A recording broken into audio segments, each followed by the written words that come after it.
एगो मेहरारू के पटीदार के जरावे के बा। वाह वाह। हम तो पहले बुझत रहले कि पटीदार घरे दुआर बनले से जरेला सर। एगो जरावत दिया दूसरे गांव अपने पटीदारे के का मर्दे से कह दिया पटना से पायल लइहा।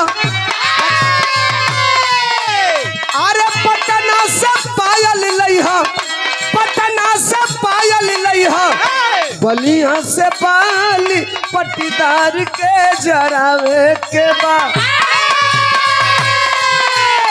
देखो कौन का जरावत दिया। अरे पटना से पायल लइहा, पटना से पायल लइहा, बलिया से बाली पटीदार के जरावे के बा। अरे पटीदार के जरावे के बा, मारी के वो ठलाली पटीदार के जरावे के बा, मारी के वो ठलाली पटीदार के।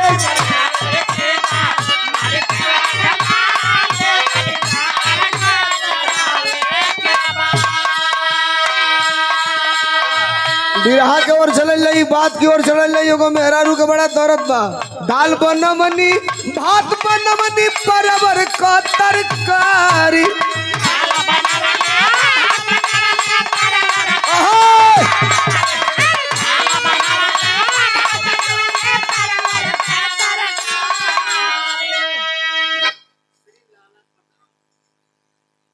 इस 100 रुपया का दूसरा हमारे बड़का भैया श्री लाला यादव भैया की तरफ से सामने बैठे हैं। बड़ा स्नेह प्यार आप सबका मिलता है। सर्वेद भाई भी बैठे हैं, भैया के बहुत बहुत धन्यवाद। सबके नमस्ते प्रणाम। मास्टर दाल बनमनी भात बनमनी परवर का तरकारी।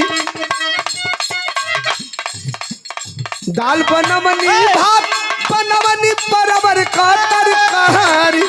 चटनी है खातिर ना एहो चटनी है खातिर ना तराते बलमुआ दी हुए कारी हो। चटनी है खातिर ना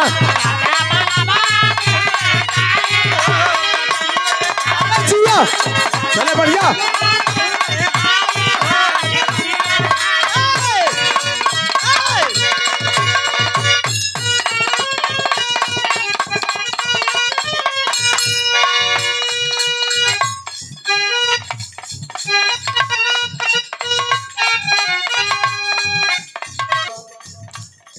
मैं हर साल सावन में जाता हूं बैजनाथ धाम।